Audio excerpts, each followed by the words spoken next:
What is up, everyone? It has finally stopped raining, which means I can do all the chores that I haven't been able to do, and I've got to work quickly because I woke up late and the chickens are still locked up. So one of those chores is getting wood chips in the chicken run. So if you guys don't know, we use the deep litter method, and the reason we do that is because it helps control the stink in their run. So we're going to load that up with wood chips, and the wood chips are wet, but we do what we do. So come along, let's get that done.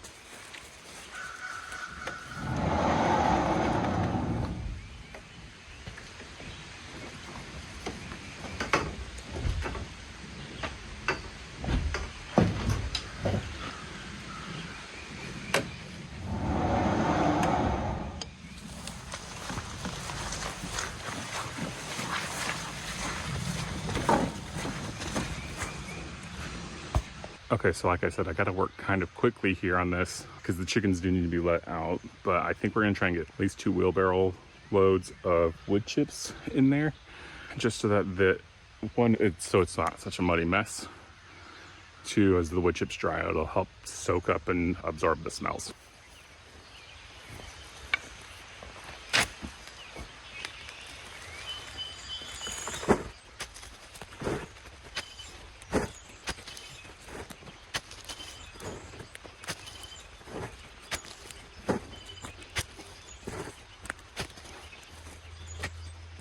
Let me just show you why we're bringing in the wood chips. Look at all of this nasty standing water. That's just, ugh. I think that is super gross, seeing that standing water like that, knowing that that's full of chicken poop. And 2, like, I want to treat my chickens right. I don't want to stand around in that. I don't want my chickens standing around in that either.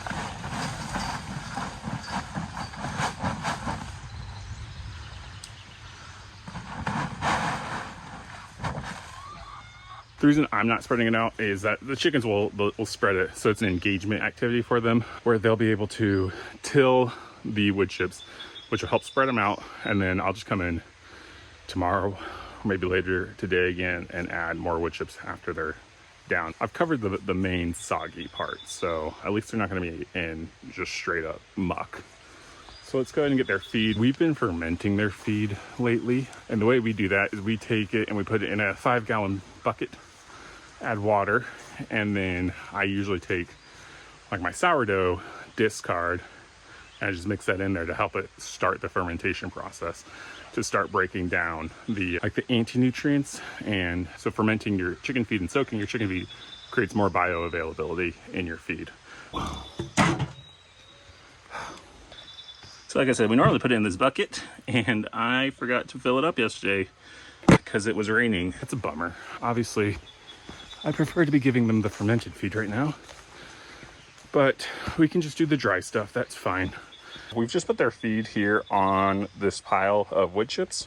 Again, what that's going to do is going to encourage the chickens to come up here, peck, and till all of this to get to their food. All right, and since we don't have any other feed for them right now, I'm just going to let them out.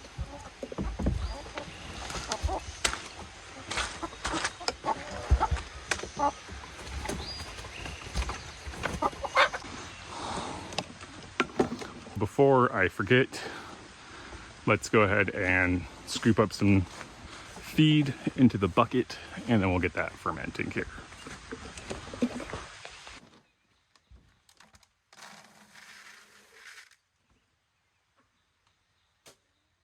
Before we head inside, we still have a few other chores that need to get done. One of those is feeding the rabbits. So, as you guys know, we had 3 rabbits. We still have 3 rabbits, But what happened, well, so we bred one of our does and she gave birth to, I think it was 7 or 8 kids. And then obviously we had, 1 or 2 die the first day. I think a parasite or something got to our rabbits, so our doe died. But before our doe died, every kit except for one just died. It was like every other day a kit died. Have no clue why. And then the mama died.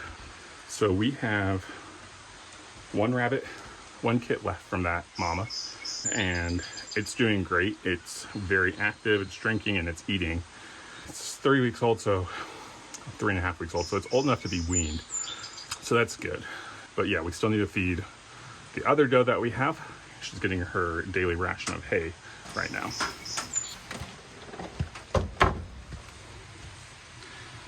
I'm super sad having all of those kits die. I mean, we raise these animals for meat and to eat them. It's one thing to like, oh man. Yeah, so we raise these animals, these kits, so we can eat, right? And there's something different in my mind about like killing an animal so you can eat it versus just having your animals die on you unexplainably, right? Because if they die unexplained, you really shouldn't eat the meat. Plus, they're baby kids. They were less than 3 weeks old. There's no meat on those things, so it's not like we could eat them. So yeah, it kind of sucks when your rabbits and the animals that you're caring for just die unexpectedly, but that's part of homesteading life, I guess. It is what it is. On a homestead, you have life and you also have death. And yeah, unfortunately, a lot of them died. We're actually in the process of building a better structure for those rabbits. Just trying to give them a better quality of life. Miss Diana has put her foot down, told me that I cannot eat that baby. Where she thinks because it was so resilient and it survived when no one else did, that we should honor that by letting it stay alive. Drop below in the comments what you think. Should we keep that rabbit as a mascot of resiliency, or should we eat him or her? We're not sure what the gender is yet. Haven't done any sexing, but it's in there by itself, so why do we need to? Anyway, let me know. We've gotten the rabbits fed. We've got the chickens fed and their wood chips down. Last thing we have to do is we have to turn our compost pile. So here's a compost pile that we started. This is, well, it's a mix of stuff. Obviously you can see that there's spent hay from feeding the rabbits. There's rabbit manure in there. It's got grass clippings in there, like lawn clippings and things like that. And it also has leaf mold in there, leaves, and then pine needles and a few wood chips in there as well. So we're going to turn that. And I don't like to do a full turn, as in like take everything out and then put it back in. So what I'm going to do is I'm just going to take from this left hand side, I'm just going to work it towards the middle here, covering the spent hay, if that makes sense. And the reason for that is that means I only have to really turn about 2/3 of it rather than the whole thing, and it still is considered turned.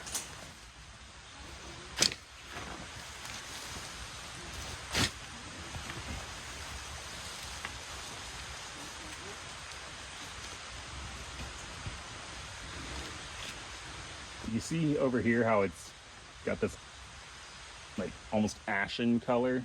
That is a sign that this is anaerobic. It means there's not enough oxygen getting down to here, but this compost pile is hot, which is still good. It means that there's plenty of food for this stuff to be eaten. So we're just gonna keep turning it, and yeah, you want a hot compost pile. You want it to be hot. It breaks down faster.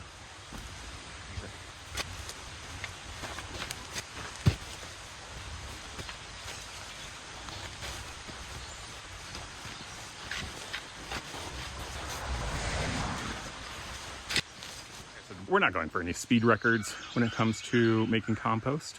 If I did want to make this go faster, what I'd do is I'd take this whole compost pile and I put it inside of the chicken coop. I'd get a 4-foot tall welded wire fence, make a loop, and I stack all of this up in there. I'd leave that in that place for 1 week. The chickens would be able to jump up in there and scratch around a little bit, but they wouldn't be able to kick everything out.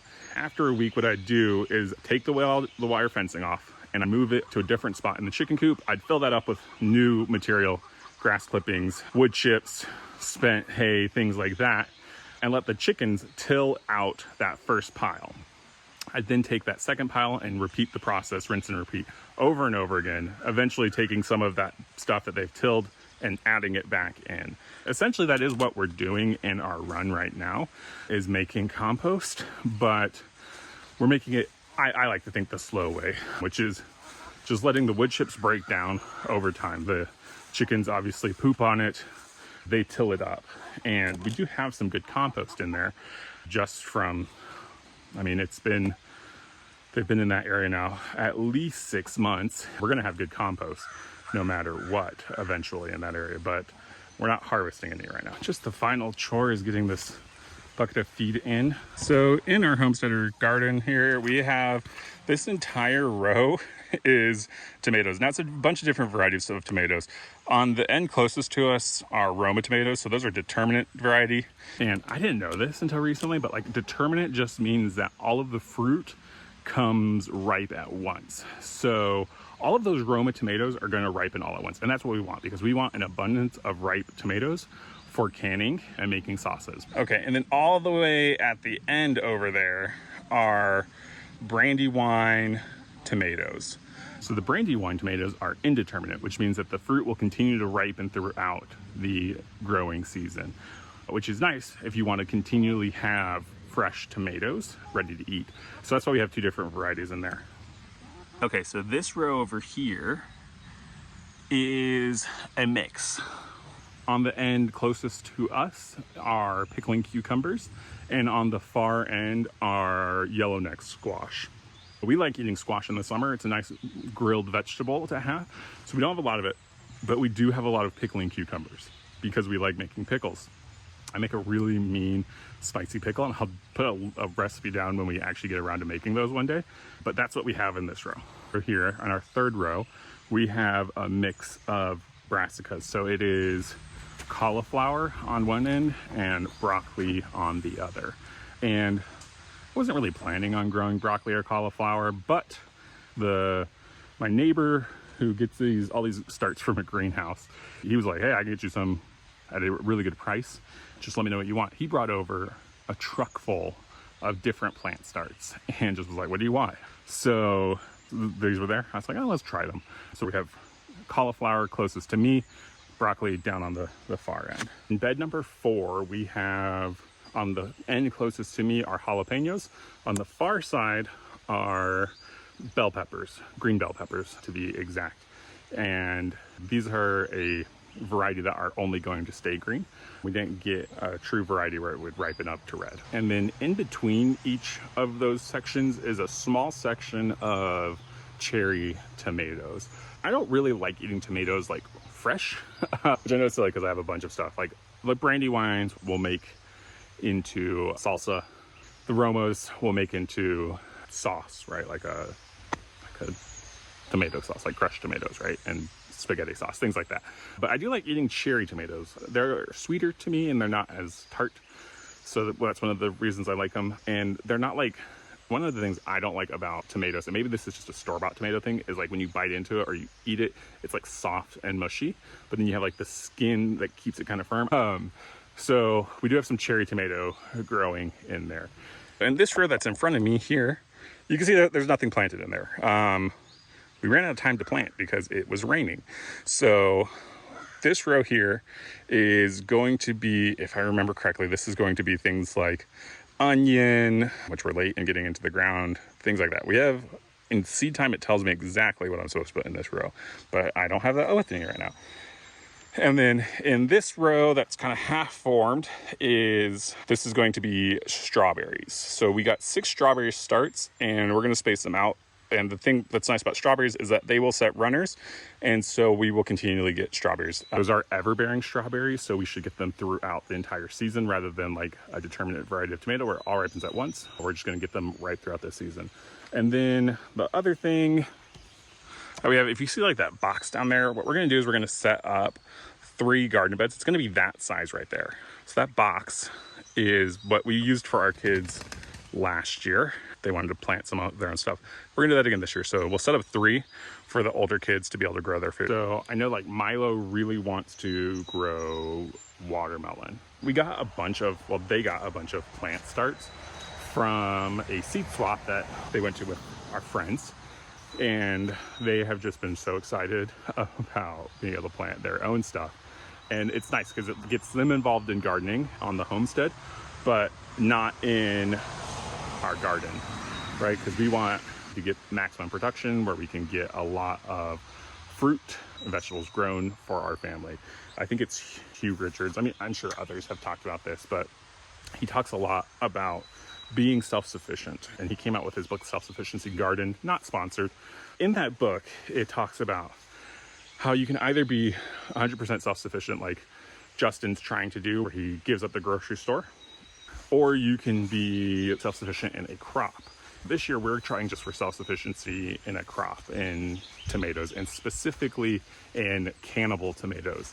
Last year we had a great harvest. We had a ton of tomatoes in our small rinky-dink garden, which was literally 2 jalapeno plants and 4 tomato plants. That was where our garden was last year. We had an abundance of tomatoes. They were an indeterminate variety, so they just kept ripening throughout the year.